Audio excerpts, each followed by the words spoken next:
Hello, I'm Mark Tallman with the Kansas Association of School Boards. On Monday, April 20th, new state revenue estimates were released, and that's created a lot of questions about what it may mean for the state budget and school funding. So let's try to answer some of those. Kansas uses a process called the consensus revenue estimate. It's done twice a year, and the people who do it are folks from the Legislative Research Department, the Division of Budget, the Department of Revenue, and economists from our state universities. The goal of this, which has been done for a number of decades, is to have one agreed upon number that the executive and legislature in both parties will all agree on when trying to figure how much money is going to be available to spend every year. The estimate is done twice a year in early November, and that's used for the governor to put together the budget recommendation that goes to the legislature, and again in late April, which is what we just received, that's designed to help the legislature make its final budget decisions. The big news this week is that the new estimate reduced the expectation from November by $827 million in the current fiscal year, which ends June 30th, and another $445 million next year, fiscal 21, for a total two-year reduction of about $1.3 billion. How big a deal is a reduction of about $1.3 billion over a two-year period? Well, in 2019, total state general fund receipts in Kansas were about $7.4 billion. The vast majority of that came from really just two sources, income taxes and sales and excise taxes. And the biggest portion of those were individual income taxes. About $3.8 billion comes from individuals, another less than $500 million from corporate income taxes and financial institution fees. Sales and excise taxes make up about $3 billion. Most of that is just general retail sales, the tax you pay when you buy groceries or buy a new car. The compensating use tax is what you are supposed to pay if you make purchases from out of state and are not charged the sales tax. This would also include some internet purchases. Then there are a number of other small sources of revenue, tobacco fees, alcohol fees, the state severance tax, certain other miscellaneous income, and then finally the state general fund may have transfers, either money that comes from other areas into the fund or transfers out of the fund to go to other specialized programs within the state. Finally, there's just a little bit of interest in agency earnings that might be available. So all told, 51% of state general fund revenues in 2019 were individual income taxes, 6% corporate income taxes, just about a third retail sales taxes, compensating use fees were about 6%, and if you're doing the math, that means all those other revenues that I talked about make up just about 5% of total general fund revenues. Perhaps the simplest way to measure the impact that the lowered reductions had is to look at the ending balance of the state general fund.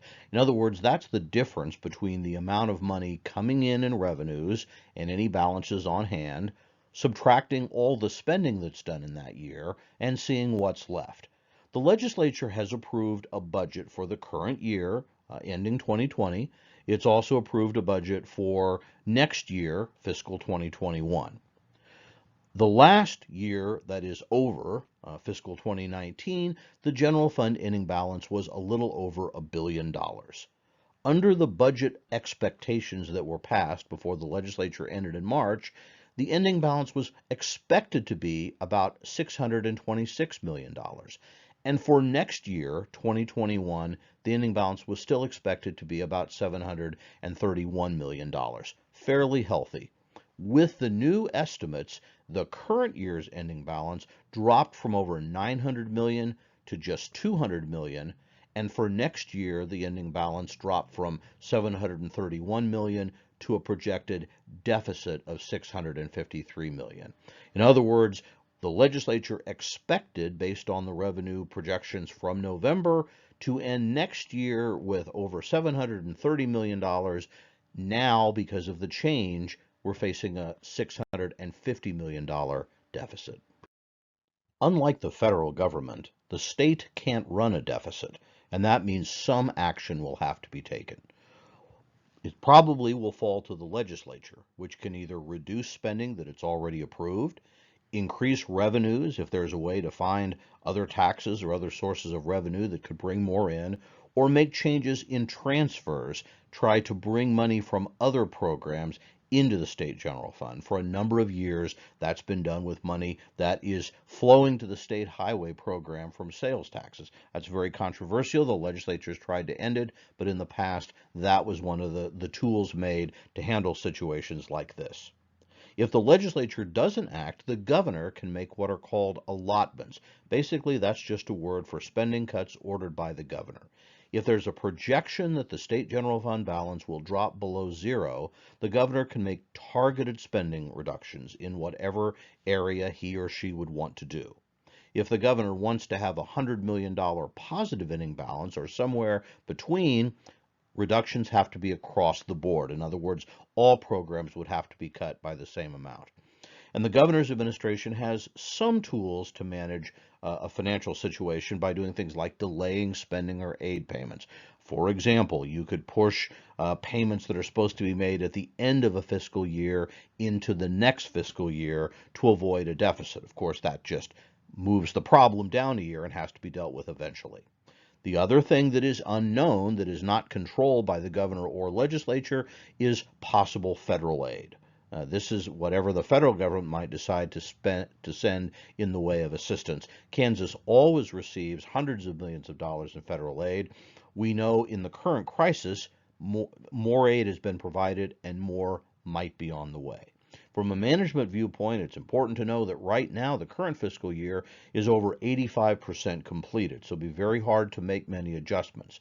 If the legislature doesn't take action in the next few weeks or possibly months and waits until next year when the regular session comes back in January of 2021, that fiscal year will already be half over. If the legislature or governor have to make cuts, where would those be made? Well, we don't know that, but we can look at where state general fund money now goes. And the biggest portion of the state general fund goes to support K-12 education. In 2019, the last year that we have actual data approved in the year over, 52% of state general fund expenditures went to K-12 education. Another 11% went to higher education, the universities, community colleges, technical colleges. 26% of the state general fund went to human services. These include, one of the largest parts is the match the state makes for Medicaid payments, for medical services for low-income Kansans. It also includes funding for state hospitals, state health programs, foster care services. Basically, all of those services aimed at the poor or the sick or the aging fall into that category. About 6% of general fund spending goes to public safety. Think of the prison system within the state. And the only remaining amount is in a category all other, which is only 5% of the state general fund. So it's extremely difficult to address the state general fund if you don't want to address K-12 education, if you don't want to address higher education, if you don't want to address human services or cut human services, and if you don't want to open prisons, you don't have much left. That's why, generally speaking, when the legislature has to make deep cuts in the general fund, they fall in some way across the board, or they have to fall higher on the areas that are not being targeted. It's probably no surprise that what is causing this dramatic change in revenue is due to the economic assumptions that result from the coronavirus pandemic. That is expecting almost unprecedented reductions in economic activity in the state and country, although the same assumptions that the group made expect that there will be recovery next year in 2021. And just to give an example, in November, the estimate group, the experts that put this together, expected that Kansas personal income, which is the total income of all residents in the state from all sources, would grow at about 3.6%. They were expecting that for the United States as a whole, growth would be at about 4%. The new estimate suggests that the national national personal income will drop by 3.2%, a decline, and Kansas personal income will actually fall a little bit more, fall by about 3.4%. So we're actually believing that income will be less this year. Next year, it is expected to recover. For 2021, Kansas personal income is expected to grow 3.7%, but it's coming off a much lower base. And that's creating the problems because, as we said, most general fund revenue comes from income tax. And if incomes are declining, income tax revenue will also decline. The result is that total state general fund revenues, which based on the November estimates were expected to be about $7.5 billion, are now expected to be less than $7 billion. And for next year, even though revenue is expected to grow back above $7 billion, it will still be below the level that was expected on the estimate that was made in November. So all of this is contributing to lower revenues, lower ending balance to be available to fund state programs. The new revenue estimates aggravate trends that were already in place. In 2019, expenditures were actually below revenue, so the ending balance was growing. The increased spending that the legislature authorized for the current year moved slightly above the expected revenue from back in November and a little bit farther ahead of that than what was for 2021. Now we see that the April revenue estimates suggest that revenues will actually decline in the current year and not even recover to the level that they were. That's creating a growing difference between revenues and expenditures. In fact, between 2019 and 2021, the two-year budget that the legislature has just approved last month, expenditures increased over $1 billion. So where did that money go? Well, about half of it, slightly more than that, went to K-12 education. Perhaps surprisingly, the biggest piece of that were actually payments to the state retirement system, funding that does not actually go to school districts for operation, but instead was being increased to deal with past underfunding in the system. About 26% of that $1 billion increase was for KPERS payments for school districts. Another 24% were increases in general state aid or base state aid for school districts. That's the building block of school finance. And another 4% of the increase went to other K-12 aid programs. These include special education and equalization payments that the state makes for local option budgets and capital outlay to compensate for the fact that some districts have less taxable wealth and have more difficulty raising an equal amount of money to spend. Of that $1 billion increase, about 46% went to non-K-12 education programs. Again, human services, higher education, public safety, or other programs were included in about 46% of that roughly $1 billion increase. If the governor or legislature want to consider reductions in K-12 funding as part of how they address this issue, they'll have to be mindful of the situation the state is in relative to the Kansas Supreme Court and the Gannon school finance decision. The current levels of funding were approved by the court as part of a long effort to settle the Gannon school finance case. That includes a 6-year phase-in of base state aid increases designed to get the inflation-adjusted school budgets back to 2009 levels when adjusted for inflation. And the 2009 level is important because that's the level of constitutional funding that was established in the Montoy school finance case in the last decade, and a settlement reached between the legislature and the Supreme Court over what suitable funding should be. It also includes those equalization programs that I talked about that were approved by the court at levels to prevent widening disparities in tax effort based on local wealth. One of the differences is that between now and the Montoy case is that in the Montoy case, after the legislature passed a plan that was approved by the court, the case was dismissed. Beginning in 2009, the legislature, in the face of the last Great Recession, reduced state aid funding, did not fund equalization formulas. When schools protested, they had to start over with a whole new case. That's why it's the Gannon case instead of the Montoy case. This time, when the court accepted the legislature's proposed settlement and plan, it approved it but retained jurisdiction. That means that if the legislature does not fund to those levels, the plaintiffs can go directly to the court and seek relief. What we don't know is whether the court would treat differently a situation caused by this health crisis and the economic fallout and other policy choices and funding choices the legislature might make.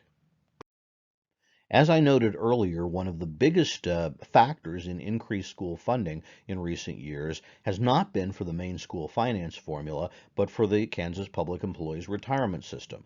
KPERS funding were not part of the Gannon lawsuit or the Gannon settlement.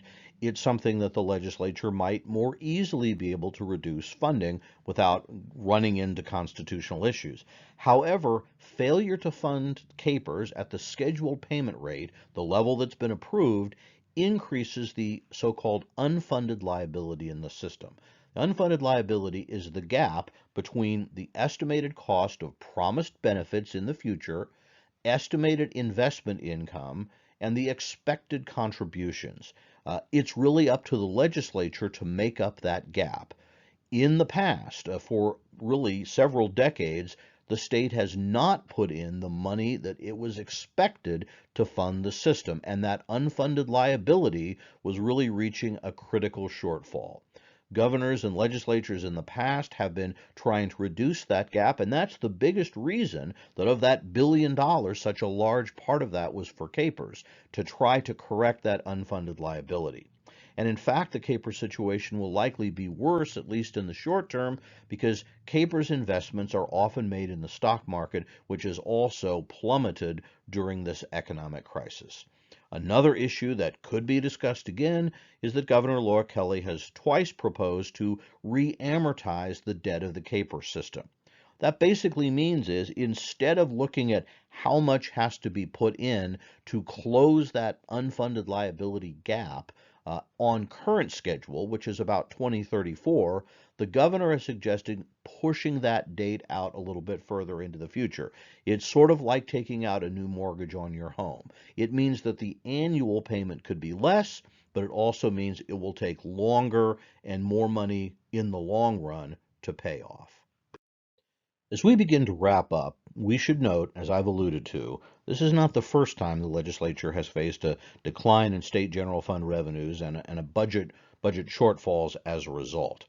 State general fund revenues were rising pretty rapidly between 2002 and 2007, increasing from about $4 million to nearly $6 billion. But in 2008, when the often called Great Recession hit, state general fund revenues actually began dropping and fell from just under $6 billion to almost as low as $5 billion in 2010. As the economy began to recover, those revenues increased back to about $6.5 billion in 2012 and 2013. But when the legislature in that year passed steep income tax reductions, it caused a decline in state general fund receipts, falling from over $6 billion to about $5.5 billion in 2014. That revenue then increased fairly slowly between 2014 and 2017 as the state annually struggled with budget shortfalls. And in 2017, the legislature largely repealed those tax cuts. That meant that revenue increased to over $7 billion in 2018 and 2019 and was expected to continue to increase. However, the new projections suggest that revenue will drop back below $7 billion in 2020 and by 2021 exceed $7 billion but still be below revenue levels in 2018 and 2019.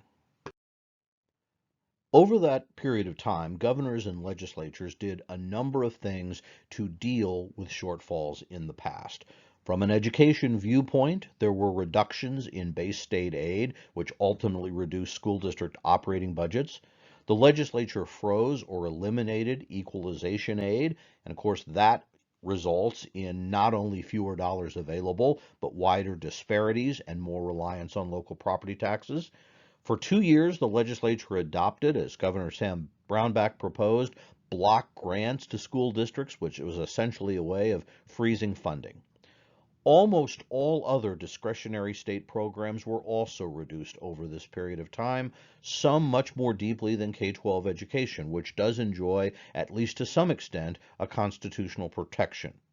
The legislature also relied heavily on transfers from the state highway fund into the state general fund and even used a portion of highway dollars to fund transportation aid within the school finance formula. Those were controversial because it reduced the dollars available for highways, roads, and bridges within the state.